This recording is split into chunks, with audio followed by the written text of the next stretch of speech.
اب نرم لہجے میں بات کر رہی تھی۔ چائے کے بعد جب وہ واپس جانے کے لیے تیار ہوئے تو ملکانی اندر گئی۔ کچھ دیر بعد واپس آئی تو اس کے ہاتھ میں 1,00,000 روپے کے کرنسی نوٹ تھے۔ نوٹ اس نے زبردستی شانی کو تھما دیے۔ یہ کیا ہے جی؟ شانی نے حیرت سے کہا۔ تمہارے روپے؟ وہ میرے بچے کی ضد تھی جو تم نے پوری کر دی۔ یہ میرا اخلاقی فرض ہے۔ تم لوگ مجھے اچھے لگے ہو۔ میرا خیال ہے کہ جو کچھ ہوا غلط فہمی کی وجہ سے ہوا۔ ہماری وجہ سے تم لوگوں کو جو پریشانی ہوئی اس کے لیے بھی میں شرمندہ ہوں۔ نہیں ملکانی جی، ایسی بات نہ کریں، غلطی تو میرے بھائی کی تھی۔ اس نے چھوٹی سی بات پر آپ کے بچوں سے مار پیٹ کی۔ وہ بڑا تھا، اس کی ذمہ داری زیادہ تھی۔ میں جانتی ہوں میرا شاہ نواز بھی چھوٹی سی بات سے بگڑ جاتا ہے۔ اس کا ایک دوست کمال ہے، اس نے اسے زیادہ زہری بنا دیا ہے۔ میں اسے درست کر لوں گی۔ کچھ بھی ہے ملکانی جی، لیکن یہ روپے بس اب چپ ہو جاؤ۔ ملکانی نے محبت امیز غصے سے اسے ڈانٹا۔ یہ تمہارے روپے ہیں، تمہارے پاس رہیں گے۔ تم خود اخبار والی ہو، پھر بھی اس شہر میں کسی طرح کا کوئی کام آ پڑے تو مجھے بتاؤ، تمہاری مدد کر کے مجھے خوشی ہوگی۔ آپ کا بہت شکریہ، شانی نے کہا۔ عارف حیرت سے اس نہایت کرخت عورت کی کایا پلٹ کو دیکھ رہا تھا۔ وہ انہیں باہر تک چھوڑنے آئی تھی۔ اسی دوران میں اتفاقاً شانی کی نگاہ ملکانی کی کوٹھی کی چھت پر گئی۔ شانی کو اندازہ ہوا کہ کوٹھی کی چھت پر بھی کئی مسلح افراد موجود تھے، یعنی اگر یہاں لڑائی ہوتی تو کافی سنگین ہوتی، اور ہو سکتا تھا کہ اس لڑائی میں کامیاب ہونے کے باوجود بھی عارف اور اجمل وغیرہ کیمرے تک نہ پہنچ سکتے، کیونکہ بقول شاہ نواز کیمرہ یہاں موجود ہی نہ تھا۔ حاجی جات کی رہائش گاہ پر واپس پہنچتے ہی شانی نے سب سے پہلے اجمل خان کو صورتحال سے آگاہ کیا۔ ملکانی بیگم سے بات چیت کے دوران میں وہ دیگر مسلح افراد کے ساتھ کوٹھی کے باہر موجود رہا تھا۔ اجمل خان اس صورتحال پر جہاں حیرت زدہ تھا وہاں خوش بھی تھا۔ اجمل خان نے فوری طور پر ہاسپٹل میں کیمرے کے اصلی مالک یعنی لکی خان سے رابطہ کیا۔ لکی خان کی حالت اب بہتر تھی۔ اجمل نے اسے فون پر ہی خوشخبری سنائی تھی کہ کیمرہ اور تصویریں مل گئی ہیں۔ لکی خان نے کہا کہ کیمرہ فوراً اخبار کے دفتر پہنچا دیا جائے۔ اس نے اپنے اس ہم کار کا نام بھی بتایا جس کے حوالے کیمرہ کیا جانا تھا۔ اگلے روز اخباروں میں قدرت کی بیویوں کی تہلکہ خیز تصویریں موجود تھیں۔ ان میں سے 2-3 تصویریں تو اتنی واضح تھیں کہ ان سے انکار کیا ہی نہیں جا سکتا تھا۔ فلیش لائٹ نے نہ صرف چہروں کے خد و خال نمایاں کیے تھے بلکہ چہروں اور جسم کے عارضے کو بھی آشکار کیا تھا۔ جلدی بیماری کے آثار جسم کی جلد پر واضح تر تھے۔ ان میں ایک تصویر دھینگا مشتی کی بھی تھی۔ قدرت کا چیلا جالب دیوز فوٹوگرافر سے بچنے کے لیے لکی خان کو گونسا رسید کر رہا تھا۔ ان تصویروں کے ساتھ نیوز رپورٹر لکی خان کے زخمی ہونے کی خبر بھی دوبارہ نہ تھی گئی تھی اور تصویروں کے زوردار کیپشن لگائے گئے تھے۔ ان تصویروں نے پیر قدرت کی بنیادیں ہلا کر رکھ دی تھی۔ اس کی طرف سے جوابی طور پر کوئی بیان جاری نہیں ہوا تھا، شاید اس کے پاس کہنے کو کچھ تھا ہی نہ۔ وہ اور اس کے حمایتی سخت سناٹے میں تھے۔ شانی اور عارف وغیرہ کے لیے بھی اجمل خان کی خاتون چودھری بشیر کی سنسنی خیز موت کے بعد یہ دوسری بڑی خبر تھی۔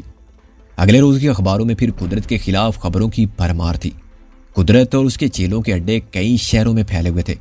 انہیں آستانے یعنی آستانے کہا جاتا تھا۔ مختلف شہروں میں کم از کم 4 آستانوں کے سامنے شدید ہنگامے ہوئے اور وہاں توڑ پھوڑ مچائی گئی۔ ان میں سے ایک آستانے کو آگ بھی لگا دی گئی۔ وہ لوگ جو قدرت اور اس کے چیلوں کی شعبدہ بازیوں کا شکار ہوئے تھے اپنا احتجاج ریکارڈ کروا رہے تھے۔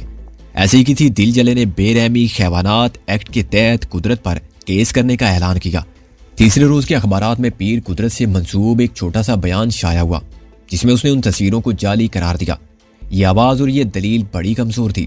در حقیقت پیر قدرت اور اس کی شعبدہ بازی کو ناقابل تلافی نقصان پہنچ چکا تھا اور ہر گزرنے والے دن کے ساتھ مزید نقصان ہو رہا تھا۔ قدرت کو بے حد کاری ضرب لگی تھی اور اس کارنامے کے اصل ہیرو اجمل خان، عارف اور لکی خان تھے۔ اس روز رنگ والی کے قریب جوہر آباد سے قدرت کا خاص چیلا شاہی خاموشی کے ساتھ اپنا بوریا بستر سمیٹ کر غائب ہوا۔ اسی روز جوہر آباد کی 80% آبادی نے باقاعدہ جشن منایا اور جوہر آباد کے ہاسپٹل کی عمارت پر چراغاں کیا گیا۔ راولپنڈی میں شانی، اجمل خان اور عارف کبوا کے لیے بھی یہ جشن کا وقت تھا۔ اس روز اجمل خان نے شانی سے باقاعدہ اجازت لے کر مثالے دار نسوار کے 2 بڑے چٹکے منہ میں رکھے اور ایک کفگیر چمچے کو تلوار بنا کر کھٹک رقص پیش کیا۔ شانی کے لیے بھی یہ خوشی کا وقت تھا۔ وہ ظاہری طور پر خوش بھی نظر آ رہی تھی لیکن دلی گہرائی میں